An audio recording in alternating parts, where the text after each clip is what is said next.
আপনাদের স্বাগত জানাচ্ছি আমি নাহিদ হোসেন।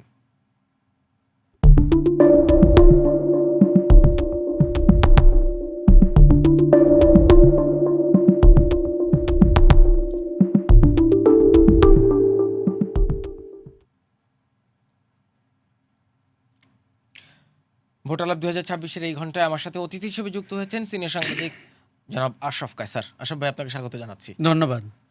কেমন দেখলেন সারাদিন ভোট?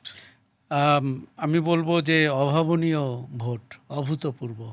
কেননা আমরা এত শান্তিপূর্ণ জাতীয় সংসদ নির্বাচন হতে পারে এটি আমাদের রেকর্ডেই নেই। ১৯৯১ সালের নির্বাচন, যে নির্বাচনটিকে আমরা ভালো নির্বাচন বলি, সবচেয়ে ক্রেডিবল নির্বাচন, সবচেয়ে ক্রেডিবল, সেখানেও ১০ জন ব্যক্তির মৃত্যু হয়েছিল। এখন এত ভালো নির্বাচন হয়েছে যে আমাদের প্রত্যাশা কিন্তু বেড়ে গেছে। ফল প্রকাশটা যেন ভালো হয়, সরকার গঠন যেন ভালো হয়। তার মানে আপনি গণতান্ত্রিক রূপান্তরের যাত্রাটি দারুণ সূচনা হলো। যেই অন্তর্বর্তী সরকারকে আমরা কিছুটা অথর্ব, নিষ্ক্রিয় দেখছিলাম, ক্ষমতাহীন দেখছিলাম অথবা উদ্দেশ্যহীন, তারা নির্বাচনটি ভালো আয়োজন করেছেন। নির্বাচন কমিশন, যার সক্ষমতা নিয়ে আমাদের প্রশ্ন ছিল, যাকে ঠিক মানে একজন ক্যান্ডিডেটের মৃত্যুর পরে তার মৃত্যু বিচ্ছিন্ন ঘটনা বলতে দেখেছিলাম, মনে হচ্ছিল পুরনো কমিশনের মতোই তারা আচরণ করবে। তারা কিন্তু আজকে অ্যাক্টিভ ছিল। সবচেয়ে বেশি অ্যাক্টিভ ছিল সেনাবাহিনী, আইন শৃঙ্খলা রক্ষাকারী বাহিনী। কারণ তাদের গত দুদিনের কার্যক্রম আপনাকে বলে দিয়েছে নির্বাচনের পরিবেশ কেমন হবে। আপনি টাকা পয়সা লেনদেন করতে পারবেন কি না, আপনি কেন্দ্রে রাত্রেবেলা ঢুকতে পারবেন কি না, দখল করার চেষ্টা করতে পারবেন কি না। আপনি জানেন যে আমাদের মতো দেশে সেনাবাহিনীর ভূমিকা নির্বাচনের পরিবেশ রক্ষায় একটা বড় ভূমিকা পালন করে। আজ তাই হয়েছে। কিন্তু আশরাফ ভাই, ধরেন সেনাবাহিনীর এই সক্রিয় ভূমিকার কারণে আজকে সারাদিন ধরে আজকে ক্যালেন্ডার ডেটে এখনই ১৩ই ফেব্রুয়ারি আমরা একটাই কথা বলছি। সেই সেনাবাহিনীর ভূমিকার জন্য হয়তো সারাদিন ধরে একটা শান্তিপূর্ণ নির্বাচন হলো। পুলিশকে কতটা ফাংশনাল দেখলেন আপনি? সেনাবাহিনী তো সারা বছর রাস্তায় থাকবে না, সামনের দিনগুলোতে তো আইন শৃঙ্খলা একটা বড় কনসার্ন। পুলিশের উপরে আস্থা রাখার এখনও সময় হয়নি এবং সেই সুযোগও তৈরি হয়নি। পুলিশকে আমরা অতীতে যে ভূমিকায় দেখেছি সেই পুলিশই রয়েছে, শুধু তার দাঁত নখ বের করেনি, যেটা জুলাই অগাস্টে করেছিল। কিন্তু তাকে আমি সক্রিয় দেখলাম না। পুলিশকে যে মানুষ ভয় পাবে, পুলিশকে যে মানুষ সমীহ করবে, নিরপেক্ষ মনে করবে, এবং সেই পেশাদারি দক্ষতার জায়গাতেও পুলিশকে আর পোশাক বদল করে পুলিশের আমার ধারণা ইমেজ আরও খারাপ করা হয়েছে। কারণ আমি আজকে পুলিশ চিনতেই পারছিলাম না, সিকিউরিটি গার্ড মনে হচ্ছিল বাসা বাড়িতে যারা থাকেন। তো কাজেই পুলিশের পোশাক বদল তো আসলে আসল কাজ না। আপনাকে যেটা করতে হবে, ভেতরে ডিএনএটা চেঞ্জ করতে হবে, যে সে কীভাবে পক্ষপাতহীনভাবে কাজ করবে। পুলিশকে ঢেলে সাজাতেই হবে। অন্তর্বর্তী সরকারের বড় ব্যর্থতাগুলোর একটা কিন্তু পুলিশ। এই সংস্কারে তারা হাঁটেননি, যেমনটি বেসামরিক প্রশাসনের সংস্কারেও তারা হাঁটেননি। আজকে যখন হেভিওয়েট প্রার্থীরা ভোট দিয়ে বেরিয়েছেন সকাল থেকেই, ধরেন জামাত ইসলামের আমির, বিএনপি চেয়ারম্যান, এনসিপির আহ্বায়ক, সবারই একটা টোন ছিল কথার মধ্যে যে ফল যাই হোক না কেন সেটা মেনে নেওয়ার। এইটাও কি একটু ডিফারেন্ট প্যাটার্ন? আমরা এর আগে স্থূল কারচুপির কথা শুনতাম, ভোটের মোটামুটি ভোট ২-৩ ঘন্টা হয়ে গেলেই তারপর থেকে কারচুপির এক ধরনের অভিযোগ। এইটা কি এক ধরনের উন্নতি বলবেন রাজনৈতিক নেতাদের মধ্যে? আমি বলবো উন্নতি বটেই, কেননা রাজনীতির একদম পরিবর্তন হয়নি এই কথাটি পুরোপুরি সত্য না। দেখুন, নির্বাচনের ভেতর দিয়ে আপনি পরিভাষা খেয়াল করেছেন, আচরণ খেয়াল করেছেন, এবং ভোটের ফলাফল যাই হোক মেনে নিব, এই কথাগুলো বলা। প্রথম কথা বলি যে এর বাইরে অপশন কি আছে, কারণ অতীতে যারা সূক্ষ্ম নির্বাচন, সূক্ষ্ম কারচুপি, স্থূল কারচুপি বলেছেন, তাদেরকে মানুষ রিডিকুল করেছে, তাদের কথা বিশ্বাস করেনি। দেখুন, পৃথিবীর সবচেয়ে ভালো নির্বাচনটিতেও কিছু কারচুপির সুযোগ থাকতেই পারে। আমাদের মতো দেশে তো এটা প্রাতিষ্ঠানিক রূপ পেয়েছে। কারচুপি হয় না এমন নির্বাচন আমাদের কাছে অবিশ্বাস্য, মনে হয় কিছুর একটা ঘাটতি থেকে গেল। কাজেই আমি বলবো যে এবারের ফলাফলের পরে দলগুলোর উচিত হবে পুরনো সংস্কৃতি থেকে বেরিয়ে, দোষারোপের সংস্কৃতি থেকে বেরিয়ে, আমি খুব খুশি হব যে দল খারাপ করেছে তারা যদি আত্মসমালোচনার জন্য একটি প্রেস কনফারেন্স করেন এবং কোথায় কোথায় তাদের ভুল হয়েছিল। জামাতের আমিরকে আমরা বলতে শুনলাম যে তাদের দোষ ত্রুটি নিয়েও তারা কথা বলবেন। ভালো উদ্যোগ। আপনি জানেন না, ভোট দেওয়ার ৭২ ঘন্টার মধ্যেও মানুষের সহানুভূতি আপনি আদায় করতে পারেন। এই জায়গাটিতে রাজনীতির যে পথ চলা ইতিবাচকভাবে, সেটির সূচনা হতে পারে আগামীকালকে থেকেই। রেজাল্ট ইতিমধ্যেই ধরেন অনেক রেজাল্ট চলে এসেছে, ফলাফলের ট্রেন্ড কেমন দেখছেন? প্রথমত বলি যে জামাত প্রায় ১-১.৫ মাস যে এই আবহাওয়াটি তৈরি করেছিল যে তারা ক্ষমতায় চলে গেছে, এবং তারা আপনি জানেন ৫ জন মন্ত্রীর নামও বলেছিল বিভিন্ন জায়গায়, এবং তারা সারা দেশের নারীদের ভূমিকা কি হবে, তার রাজনৈতিক অধিকার কি হবে, তার অর্থনৈতিক অধিকার কি হবে, সামাজিক অবস্থান কি হবে, এসব নিয়ে এত সব কথা বলছিলেন, মনে হচ্ছিল যে জামাত ক্ষমতায় যাচ্ছে। কোনো কোনো বিশ্লেষককে বলতেও শুনেছি যে জুলাই অভ্যুত্থানের ফল ঘরে তুলতে এবং সব ইসলামী দল এবার এক হয়েছে, এই দুটি সিগনিফিক্যান্ট ঘটনা জামাতকে ক্ষমতায় নিয়ে যাবে। আর তৃতীয় হচ্ছে যে বিএনপির মতো দল যার এমনিতেই দখলদারিত্ব, চাঁদাবাজি, টেন্ডারবাজির বদনাম রয়েছে, সেটিকে জামাত হাইলাইট করেছে।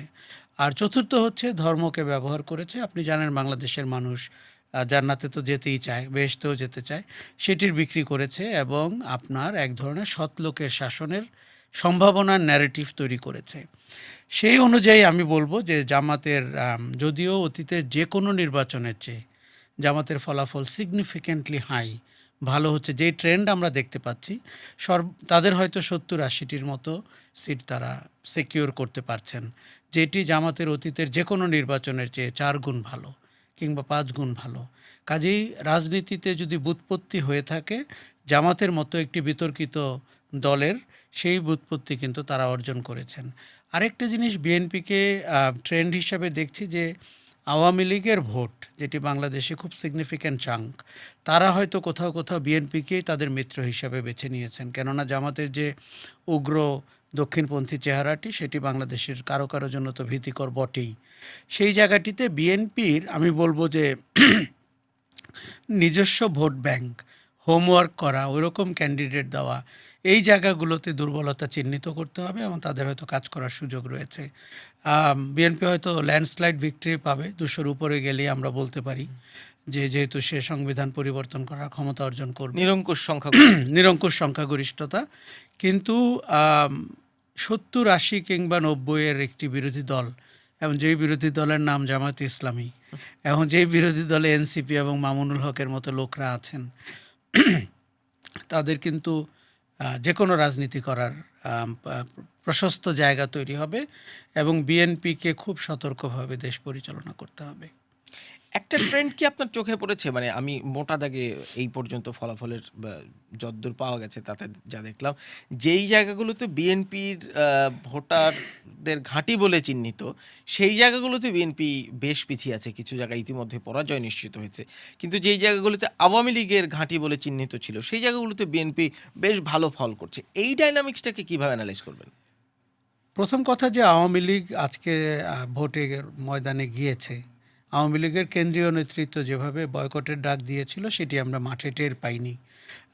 দ্বিতীয় হচ্ছে যে দেখুন, প্রায় ৯০% আওয়ামী লীগ সমর্থক তো আসলে নিরীহ, তারা দলকে ভালোবাসে, তারা তো অপরাধের সাথে যুক্ত ছিল না। তারা বিএনপিকে মডারেট, মধ্যপন্থী, একসাথে বসবাসের মতো দল বলে মনে করে, কিন্তু জামাত ইসলামীকে সেটা মনে করে না। এই জন্য বিএনপি আওয়ামী লীগের ভোট ব্যাংক যে সমস্ত জেলাগুলোতে, সেই জায়গাটিতে ভালো করেছে। আমার ধারণা জামাতে ইসলামী বিএনপির যে নিয়ন্ত্রণাধীন এলাকা, সেটির ব্যাপারে কৌশল সাজিয়েছিল এবং সেটিতে তারা ভোটারদেরকে শিফট করেছে, সেখানে তাদের সমস্ত শক্তিমত্তা নিয়োগ করেছে। কিন্তু তারা হয়তো আশা করেছিল যে আওয়ামী লীগ অধ্যুষিত জায়গা থেকেও তারা কিছু ভোট পাবে, কেননা তারা তাদেরকে প্রোটেকশন দিয়েছিল। সেটি হয়তো একটা ব্যাচের মানুষকে দিয়েছিল, তার সম্পত্তি রক্ষা করেছিল। সেটা কিন্তু জামাতও করেছে, যেখানে যে যা পেরেছে। কিন্তু ভোট সেই দিকে যায়নি, ভোট বিএনপির দিকে গেছে, আওয়ামী লীগের। আমরা একটা আমার প্রডিউসার আমাকে বললো যে একটি টেলিভিশন চ্যানেল ব্রেকিং চালাচ্ছে, ১২৪টি সিট সিকিউর করেছে বিএনপি। যদিও আমরা প্রথম আলোর ফল আমি মাত্রই দেখছিলাম, সেখানে বিএনপি এবং মিত্রদল 18টি সিট দেখাচ্ছে এবং জামাত এবং মিত্রদল 2টি আসন সিকিউর করেছে।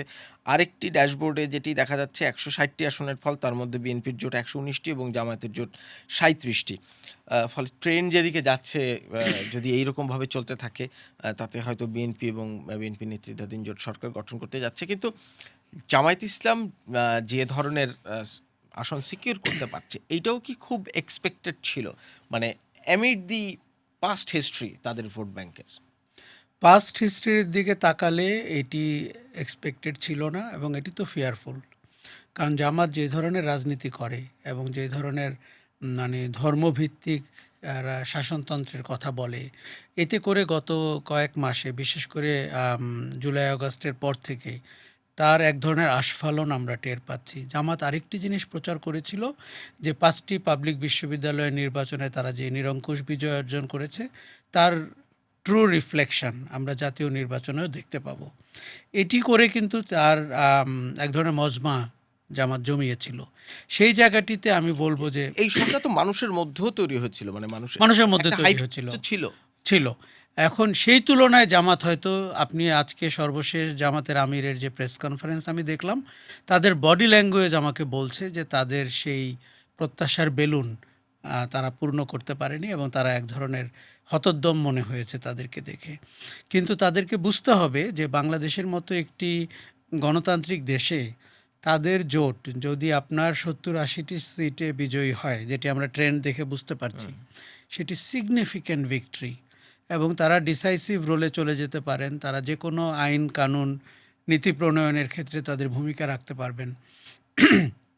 অতএব আমি বলবো যে জামাত একটা ব্যাপক রাজনৈতিক কন্ট্রোলের জায়গায় এই নির্বাচনের পরে নিজেকে প্রতিষ্ঠিত করতে পারছে। ধরেন ভোট তো হয়ে গেল, ফলাফল হয়তো কালকে যেইভাবে চলছে কালকের মধ্যে হয়তো আমরা সকালের মধ্যেই মোটামুটি নিশ্চিত হয়ে যাবে কারা সরকার গঠন করতে যাচ্ছেন। নির্বাচিত সরকারের ইমিডিয়েট চ্যালেঞ্জ কি দেখেন? প্রথম চ্যালেঞ্জ হচ্ছে আপনার আম, দেশের ভেতরে ল অ্যান্ড অর্ডার সিচুয়েশন ঠিক করা। কেননা গত 18 মাসে এই যে মব ভায়োলেন্স বলি, মবতন্ত্র বলি, তার যে বিকাশ হয়েছে এবং কোনো ইন্ডিভিজুয়াল, কোনো ইউটিউবার এবং অ্যানার্কিস্টরা যেভাবে যাকে ইচ্ছা তাকে জয় বাংলা করার কথা বলেন, বিভিন্ন সময়ে গণমাধ্যমের অফিসে আগুন দেওয়ার কথা বলেছেন এবং বলেছেন একটি হয়েছে আরেকটিতে যাও। এই অরাজকতা থেকে বাংলাদেশকে রক্ষা করতে হবে। আমার ধারণা যে মানুষ বিএনপিকে ভোট দিয়েছে স্থিতিশীলতার জন্য, আর জামাতকে যারা ভোট দিয়েছে তারা পরিবর্তনের আকাঙ্ক্ষী। কেননা জামাত তাদেরকে বলেছে যে এই সংস্কারটি তারা বাস্তবায়ন করবে, বিএনপি মুখে বললেও মনে বলছে না, এরকম একটি প্রচারণা করেছে। কৌশলে জামাত অনেক এগিয়ে ছিল এবারের নির্বাচনে এবং তাদের বয়ানটি বিশেষ করে খেটে খাওয়া মেহনতি মানুষকে অনেকখানি স্পর্শ করেছিল এবং দেখি না একটা ভিন্ন কাউকে নির্বাচিত করে এই বয়ানও খেয়েছিল। এখন বিএনপির প্রধান চ্যালেঞ্জ আপনাকে মবতন্ত্র থেকে গণতন্ত্রের দেশকে ফিরিয়ে আনা। দ্বিতীয় চ্যালেঞ্জ হচ্ছে যে আপনার বিএনপি কিন্তু ১৭ বছর ক্ষমতার করিডোর থেকে বাইরে। মানে যদি বিএনপি সরকার গঠন করে সেই জন্যই বলছি, কারণ আজকে যে ট্রেন্ড আমরা দেখছি, অন্তত সেই ট্রেন্ড কত আসন নিয়ে করবে আমরা জানি না, কিন্তু করার সম্ভাবনা প্রবল। তখন তাকে আপনার শাসন করার যে তরিকা সেটি ঠিক করতে হবে। ১৭ বছর পরে যখন আপনি নির্বাসিত জীবন থেকে প্রধানমন্ত্রী হবেন, কথার কথা, আপনাকে ফাংশনগুলো বুঝতে হবে, অর্থনীতি বুঝতে হবে, আনএমপ্লয়মেন্টের সিচুয়েশন বুঝতে হবে। এই জায়গাটিতে আমার ধারণা বিএনপিকে গভীর মনোযোগের সাথে, পেশাদারিত্বের সাথে তাদের সরকারের গঠন প্রক্রিয়া এবং তাদের নীতি প্রণয়ন করতে হবে। এটি হচ্ছে। তৃতীয় হচ্ছে যে প্রতিবেশী একটি দেশ ভারত, যার সাথে আপনার সম্পর্ক এখন তলানিতে গিয়ে ঠেকেছে, তার সাথে একটা ওয়ার্কিং রিলেশনে আপনাকে আসতে হবে। তারা বারবার বলছিল যে তারা নির্বাচিত সরকারের অপেক্ষায়, অন্তর্বর্তী সরকারের সাথে তারা এটা স্পষ্ট করে প্রকাশ্যেই বলেছে। খুবই পরিষ্কার। চতুর্থ হচ্ছে আপনার ভঙ্গুর অর্থনীতিকে আপনার শক্ত ভিত্তির উপরে দাঁড় করাতে হবে। আমরা খুব ভালো জানি বিদেশি বিনিয়োগ হচ্ছে না, এমনকি দেশি বিনিয়োগকারীরাও বিনিয়োগ করছেন না, জ্বালানির সংকট রয়েছে। গত সরকারটি, শেখ হাসিনার সরকার, যেমনটি ব্যাংকের অরাজকতা করেছেন তেমনটি জ্বালানি ক্ষেত্রেও করেছেন। এই জিনিসগুলোকে স্ট্রিমলাইন করা। আমার মনে হয় সরকারে যারা যাবেন তাদের উচিত হবে বিশেষজ্ঞদের সাহায্য নেওয়া। সেই বিশেষজ্ঞরা নট নেসেসারিলি তাদের দলের হবেন, বাইরের থেকেও নেওয়া উচিত। কেননা বাংলাদেশের মানুষের আশা আকাঙ্ক্ষার জায়গাটি বেশ উঁচুতে। কাজেই সরকারটি খুব দ্রুত জনপ্রিয়তা হারাতে পারে যদি তার সিদ্ধান্ত গ্রহণ প্রক্রিয়াটি গণমানুষের পক্ষে না যায়। কিন্তু ধরেন অন্তর্বর্তীকালীন সরকারের যে প্রশংসাটুকু আপনি করলেন, আমরা সবাই করছি যে আজকের একটি শান্তিপূর্ণ নির্বাচন উপহার দেওয়ার জন্য, কিন্তু গত ১৭ মাস অন্তর্বর্তীকালীন সরকারের অসংখ্য সমালোচনা করা হয়েছে। বিশেষ করে শেষ সময়ে এসে একাধিক চুক্তি যেগুলো নন ডিসক্লোজার এগ্রিমেন্টের আওতায় করা, এই যে ৩৫,০০০ কোটি টাকার বোয়িং কেনার, ১৪টি বোয়িং বিমান, এবং যুক্তরাষ্ট্রের তুলা দিয়ে তৈরি সুত বা পোশাক তৈরি করলে সেইটার জিরো রেসিপ্রোকাল ট্যারিফ, জাপানের সাথে একটা চুক্তি করা হয়েছে, চীনের সাথে ড্রোন কারখানা তৈরির চুক্তি করা হয়েছে। এই চুক্তিগুলো তো আন্তর্জাতিক চুক্তি, এগুলো তো আসলে বাংলাদেশ করেছে, কোনো রাজনৈতিক দল না। সেই চুক্তিগুলো কি আছে না আছে সেগুলোর সাথে পলিটিক্যাল পার্টিগুলোর সাথে অন্তর্বর্তীকালীন আলোচনা করেছে, সেইটাও খুব একটা আমরা শুনিনি। ফলে এই চুক্তিগুলো কি নির্বাচিত সরকারকে আন্তর্জাতিক ক্ষেত্রে এক ধরনের চাপের মুখে রাখবে? কারণ আমরা দেখেছি ধরেন অন্তর্বর্তীকালীন সরকার আদানির চুক্তি নিয়ে শেখ হাসিনার আমলে হওয়ায় অনেক সমালোচনা করেছে, কিন্তু তারা কিন্তু সেই চুক্তি থেকে পিছিয়ে আসতে পারেনি। একটি জিনিস আপনি জানেন যে যখন একটি দেশ আরেকটি কোম্পানি বা দেশের সাথে চুক্তি করে তখন গ্যারান্টার হয় কিন্তু ওই দেশের ফাইন্যান্স মিনিস্ট্রি বলি এরকম। শেখ হাসিনা আদানির সাথে যে চুক্তি করেছেন সেটি অত্যন্ত অগ্রহণযোগ্য, কিন্তু 17 মাসে কিছু করতে পারিনি। বরঞ্চ ইন্টারন্যাশনাল কোর্টে গিয়ে আপনাকে তারা তো আর এত অলিগলি বুঝতে পারবে না আমাদের কে শেখ হাসিনা আর কে ডক্টর ইউনূস আর কে তারেক রহমান বা তার কাছে কাউন্টার পার্ট তো বাংলাদেশ। সেই জায়গাটিতে আমি অন্তর্বর্তী সরকারের ব্যাপক সমালোচনা করেছি এই চুক্তিগুলো তাদের না করার জন্য, কেননা তারা একটি অস্থায়ী সরকার এবং তাদের ফান্ডামেন্টাল অনেক কিছু না করলে ভালো, রেগুলার কাজ করে যাওয়ার অভ্যাসটি তৈরি করতে পারলে ভালো হতো। এই যে আপনি চিটাগং পোর্টে ডিপি ওয়ার্ল্ডের সাথে যে চুক্তিটি গভর্নমেন্ট 48 ঘন্টা আগেও করার চেষ্টা করেছে, এটি অত্যন্ত সরে এসেছে, দৃষ্টিকটু মনে হয়েছে। আপনার মনে হয়েছে যে আপনি আপনার কাণ্ডজ্ঞান নাই, আপনি একটি নতুন সরকার আসছে এবং তাকে আপনি এই দায় বহন করতে দিবেন, এবং যেখানে চিটাগং পোর্ট প্রায় 7 দিন হলো অকার্যকর হয়ে থাকলো। একইভাবে ধরেন সেনাবাহিনীর জন্য ভারতীয় অর্থনৈতিক জোনে একটি সমরাস্ত্র কারখানা করা, অথবা জাপানের সাথে চুক্তি করা, অথবা এই বিভিন্ন এই যে মার্কিন যুক্তরাষ্ট্রের সাথে যে শুল্ক চুক্তি করা। দেখুন, হয়তো নির্বাচিত সরকারকেও এই পথেই হাঁটতে হবে, তার খুব বেশি ব্যত্যয় ঘটানোর সুযোগ আমাদের মতো দেশগুলোর এখন খুব নাই। কিন্তু তাতেও নির্বাচিত সরকার যেহেতু 5 বছরের জন্য নির্বাচিত হয়, তার যে ম্যান্ডেট থাকে তার কিন্তু নেগোসিয়েশন পাওয়ারও সেরকম হয়। অস্থায়ী সরকারের বা অনির্বাচিত সরকারের কিন্তু ম্যান্ডেট অনেকটা সেরকম থাকে না। ফলে চুক্তির নেগোসিয়েশনে দেশটি পিছিয়ে যায় এবং দেশটি আসলে তার অধিকার আদায় করতে পারে না। আর এটি নির্বাচিত সরকারের উপরে একটি ব্যাপক মাপের চাপ সৃষ্টি করবে, বোঝা হিসাবে থাকবে কোনো জিনিস, এবং বাতিল করতে গেলেও তাকে আন্তর্জাতিক চাপের মুখে পড়তে হবে। যেমন আপনার মনে আছে যে গত হাসিনা সরকার অনেক অবকাঠামোর কাজ নিয়েছিলেন এবং তার মধ্যে অন্তত 2-3টি আছে, আমরা সেই সময় বলছিলাম, বিশেষ করে এই যে টঙ্গী থেকে গাজীপুরের রাস্তাটি বিআরটি, যেটি আমি ঠিক জানি না পৃথিবীর কোন আর্কিটেক্ট বা কোন রোড ডিজাইনার এটি করেছেন। আমি প্রায় ড্রাইভ করি, এর চেয়ে অনিরাপদ রাস্তা আমি চিন্তাও করতে পারি না। কাজে এটি যে ভাঙতে হবে এটি বোঝা যায়। যেরকম বঙ্গবন্ধু টানেল, কর্ণফুলী টানেল যেটিকে আমরা এখন বলি, এইসব জিনিস যখন তারা করেন, তারা বুঝতে পারেন না যে পরবর্তীতে নতুন কোনো গভর্নমেন্ট আসলে তার জন্য এই বোঝা হয়ে যাচ্ছে। এবং আপনারা আমার ট্যাক্সের টাকা দিয়ে এই প্রত্যেকটি জিনিসের পেমেন্ট করা হয়। রূপপুর পারমাণবিক বিদ্যুৎ কেন্দ্র $5 বিলিয়ন থেকে $14 বিলিয়ন চলে গেল। আমি জানি না নির্বাচিত সরকার এলে কত $বিলিয়ন হয়, কারণ রূপপুরের বালিশকাণ্ডের কথা তো আমরা সবাই জানি।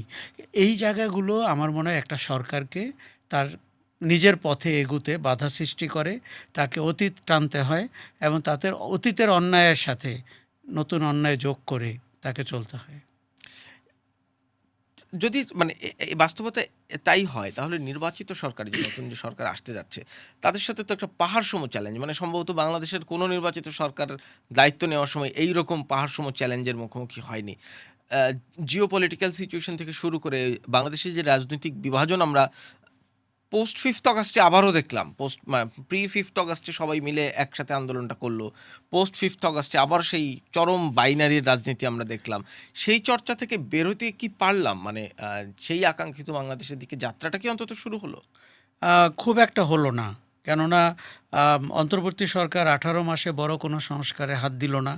তারা একটা বায়বীয় সংস্কারের জন্য 7 মাস ধরে চা বিস্কিট খেয়েছেন সবাইকে নিয়ে, ঐকমত্য কমিশন, এবং শেষ পর্যন্ত হাঁ ভোট না ভোটের বিষয়টিও পরিষ্কার করতে পারেননি, কনফিউশন করেছেন। আমি আজকে ভোট কেন্দ্রে গিয়ে দেখেছি মানুষ যারা পরিবর্তনের আকাঙ্ক্ষী তারাও বুঝতে পারছেন না যে হ্যাঁ ভোট দিলে কী হবে, না ভোট দিলে কী হবে। সরকারটি লেজে গোবরে করে ফেলেছেন পুরো সংস্কার প্রক্রিয়া। এটি ১-১১ সময় আমরা দেখেছিলাম এমন বড় করে জাল ছুঁড়ে ফেলে যাতে গুটিয়ে আর বাসায় যেতে পারে না, তখন তাদেরকে পেছনের দরজা দিয়ে পালিয়ে যেতে হয়। আমাদের এই জাতিগত বদভ্যাসটি আমাদের এবারও ভোগালো।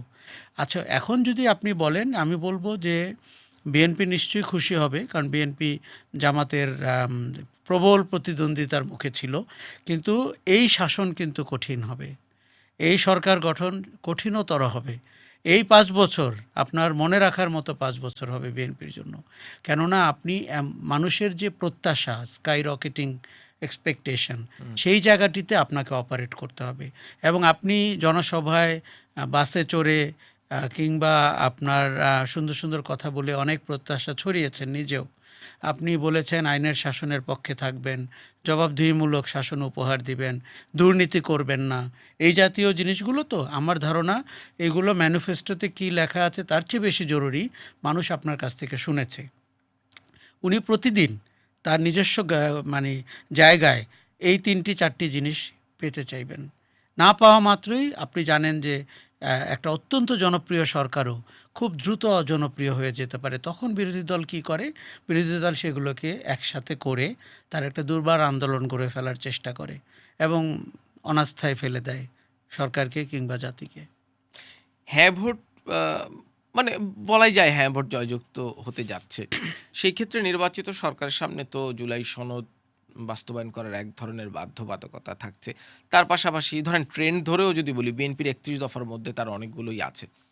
কিন্তু এই সংস্কারগুলো কাগজে কলমে করা গেলেও যদি সামগ্রিক রাজনীতির যে সিস্টেম কিংবা মননে মগজের যে অবস্থান, সেটি যদি পরিবর্তন না হয় মানে আক্ষরিক অর্থেই, তাহলে কি আসলে কাগজ পরিবর্তন করে, আইন পরিবর্তন করে সেই পরিবর্তন সম্ভব? মানে আকাঙ্ক্ষা খুব একটা এগোনো যাবে না। আর আমাদের একটা অভ্যাস হচ্ছে আমরা টিকমার্ক দিয়ে পরিবর্তনটি করতে চাই, যে এই কথা লেখা ছিল আমি করলাম, কিন্তু আমি মনে বিশ্বাস করলাম না, কাজে তার কোনো প্রতিফলন হলো না।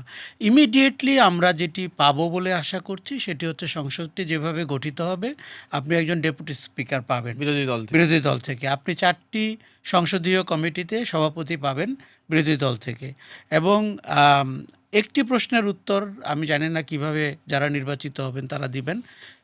সরকার, দল এবং পার্লামেন্টারি পার্টির নেতা 3 জন ভিন্ন হবেন। এটি বিএনপি কিভাবে উত্তর দিবে, কাকে নির্বাচিত করবে, মনোনীত করবে, দেখার বিষয় রয়েছে। উচ্চকক্ষ নিম্নকক্ষের ব্যাপারে একটি সমঝোতা হয়েছে। অতএব উচ্চকক্ষে আপনি অন্তত 100 জন প্রার্থীকে মনোনীত করতে পারছেন। দেখার বিষয় রয়েছে যে এটি কি দলীয় প্রার্থীদেরকে তারা মনোনীত করেন, নাকি যেই সব জায়গায় আপার চেম্বারে দেখা যায় সমাজের প্রতিষ্ঠিত ব্যক্তিদেরকে। আপনি ভারতের দিকে তাকালেই বুঝতে পারবেন, একজন ক্রিকেটার কিংবা একজন সুরকার সেট করা আছে, পার্লামেন্টে যাচ্ছেন, আবার রাষ্ট্রপতি 5 জনকে সেট করে। আমাদের দেশেও যেন এই যে আমাদের প্রত্যেককেই দলীয় রাজনীতি করে নীতি নির্ধারক হতে হবে কিংবা মাসলম্যান হয়ে এমপি হতে হবে, এই কথাগুলো যে আমরা বলছি, এবার কিন্তু তার পরিবর্তনের সুযোগ তৈরি হচ্ছে। আপনি এমন সব মানুষকে নির্বাচিত করেন, মনোনীত করেন, যারা আপনার দল করে না বা কখনো করবে না, কিন্তু তার ইন্টিগ্রিটি আছে, এই দেশ শাসনে তার ভূমিকা নেওয়ার সুযোগ আছে, তার ভ্যালু অ্যাড করার ক্ষমতা আছে।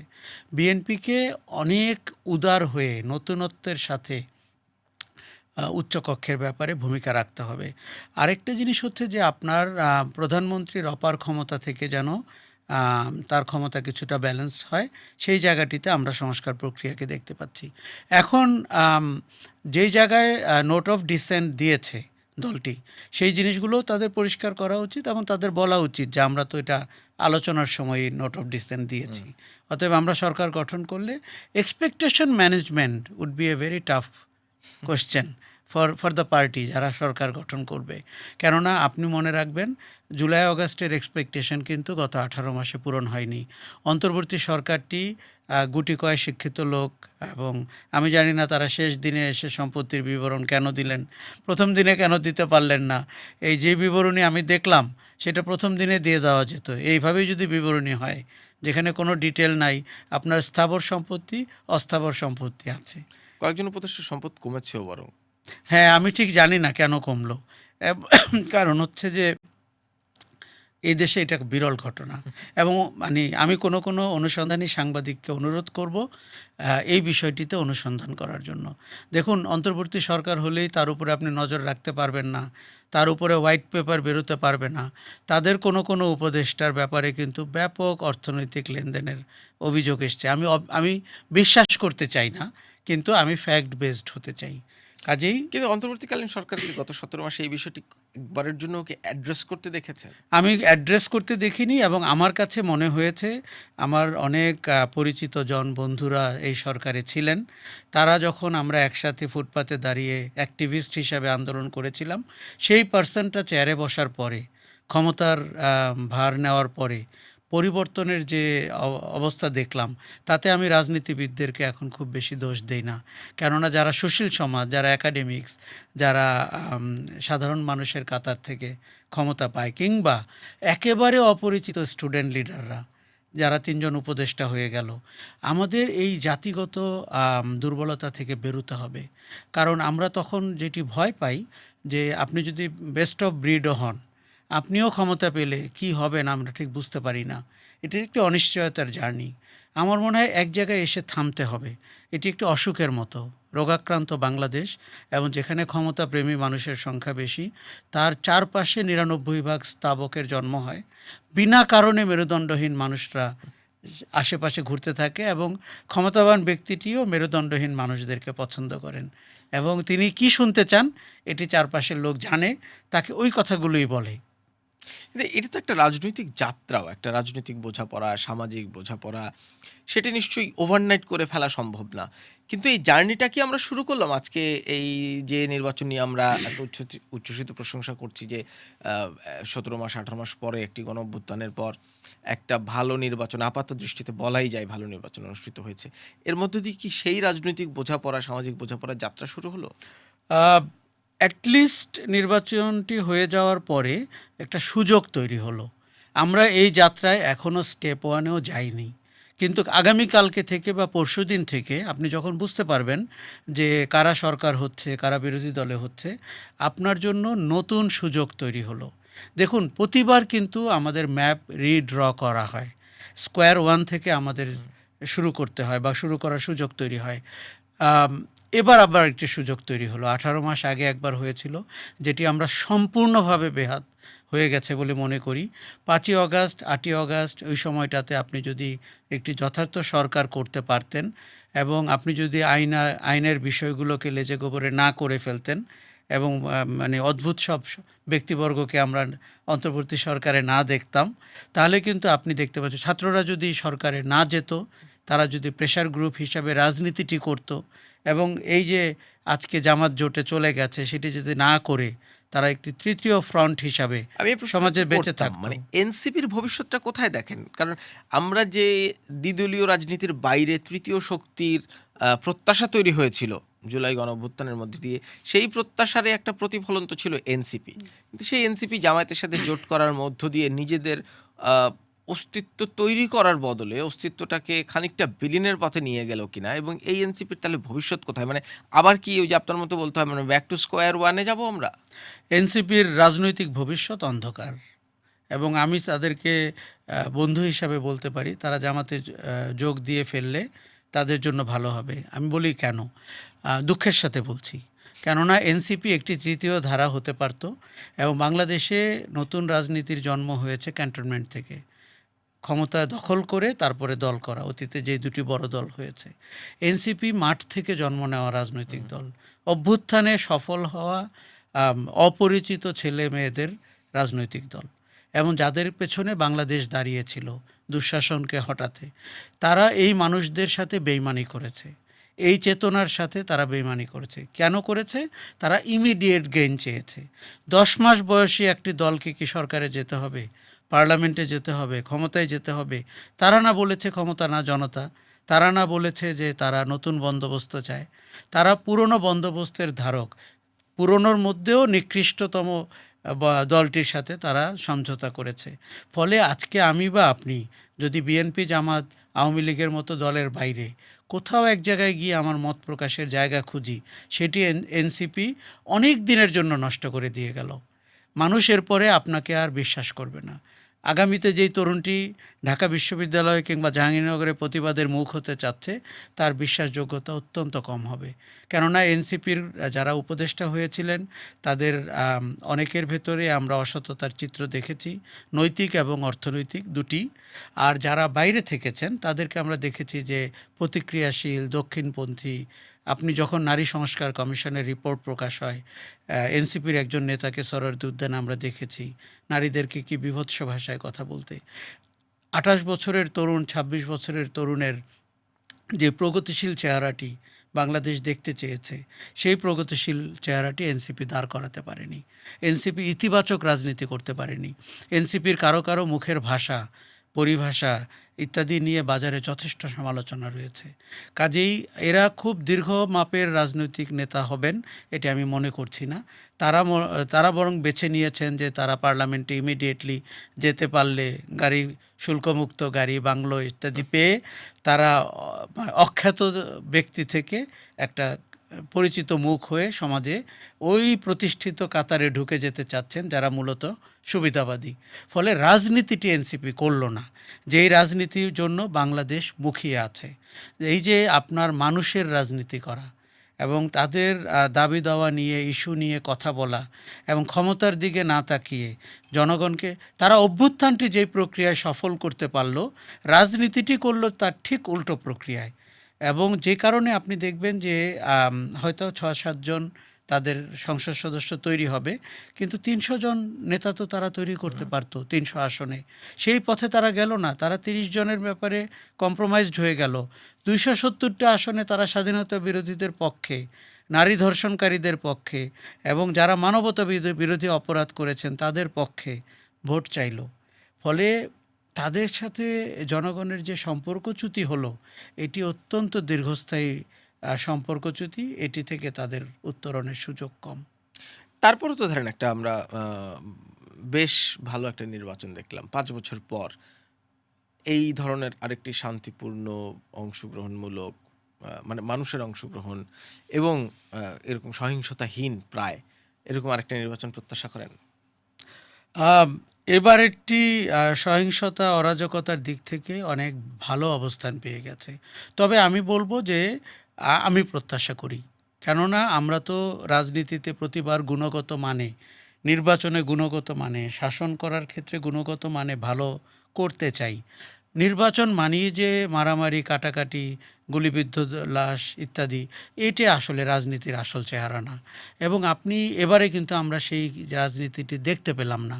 প্রার্থী মনোনয়নের ক্ষেত্রে আমরা কিন্তু সেই কালো মাসলম্যান, যার উপরে দল ভরসা করতে পারে, কোনোভাবে উনি ভোট আদায় করে কেন্দ্রে ফেরত আসবেন, নেতাকে নাকি ভোট উপহার দেওয়া হয়, বিজয় উপহার দেওয়া হয়। এই যে আমাদের তথাকথিত গণতান্ত্রিক চর্চা, সেখান থেকে দেশ যেন আরেক ধাপ উঠতে পারে। আগামীতে এমন নির্বাচন হতে পারে যে এখানে আপনি এর চেয়েও বেটার পরিবেশ দেখতে পারেন। আজকে আমার খুব ভালো লেগেছে আমি যে কেন্দ্রে ভোট দিয়েছি সেখানে নারীদের উপস্থিতি দেখে, এবং তারা নিজেদের গরজেই এসছেন। কেননা তাদের ভিতরে যে ভয় সঞ্চার হয়েছে, পুরুষেরও হওয়া উচিত, শুধু নারীর না। সেই জন্য তাদের পার্টিসিপেশন অথবা প্রথম ভোটারদের পার্টিসিপেশন আমাকে অনেক আশাবাদী করেছে। আমার মনে হয়েছে যে আমাদের রাজনীতির যে গলদ অথবা গুড গভর্নেন্স না থাকার যে গলদ, সেটি 1% মানুষের গলদ। 99% মানুষ একটি সুন্দর বাংলাদেশের স্বপ্ন দেখে, একটি স্বাভাবিক জীবনের স্বপ্ন দেখে এবং অর্থনৈতিকভাবে প্রগতির পথে যাওয়া একটি দেশের স্বপ্ন দেখে। আমরাও সেই স্বপ্ন দেখি। আশরাফ ভাই, আপনাকে অসংখ্য ধন্যবাদ আমাদের ভোট আলাপে যুক্ত হওয়ার জন্য। আমরা নিশ্চয়ই ভোটের ফলাফল জানতে পারবো। আমার প্রডিউসার আমাকে বলল যে অলমোস্ট সবগুলো টেলিভিশন ব্রেকিং চালাচ্ছে যে বিএনপি সংখ্যাগরিষ্ঠতা পেয়ে সরকার গঠন করতে যাচ্ছে। বেসরকারি ফলাফল অন্তত তাই বলছে।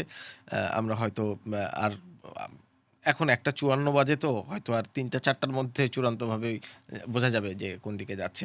আসলে আপনাকে আবারও ধন্যবাদ জানাচ্ছি আমাদের সাথে যুক্ত হওয়ার জন্য। অনেক ধন্যবাদ এবং আলাপের টিমকে আমি অভিবাদন জানাই দারুণ সাংবাদিকতার জন্য এবং কন্টেম্পোরারি ইস্যুস নিয়ে কথা বলার জন্য। এটি আপনারা চালিয়ে যাবেন। ধন্যবাদ। ভোট আলাপ 2026-এর এই ঘন্টার আয়োজনে কথা বলছিলাম সিনিয়র সাংবাদিক আশরাফ কায়সারের সাথে, এবং একই সাথে বিএনপি সংখ্যাগরিষ্ঠতা অর্জন করে সরকার গঠন করতে যাচ্ছে। আরও সামনে আমাদের আয়োজন আছে, আমরা নিশ্চয়ই চূড়ান্ত ফলাফলগুলো জানাবো। পরবর্তী ঘন্টার আয়োজনের আমন্ত্রণ জানিয়ে এই মুহূর্তে বিদায় নিচ্ছি। ধন্যবাদ সবাইকে সাথে থাকার জন্য।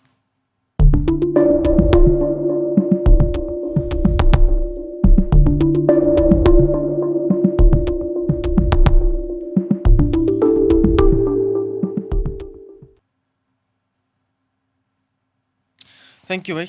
Thank you. বিএনপি 164, জামাত 60। তাই ভাই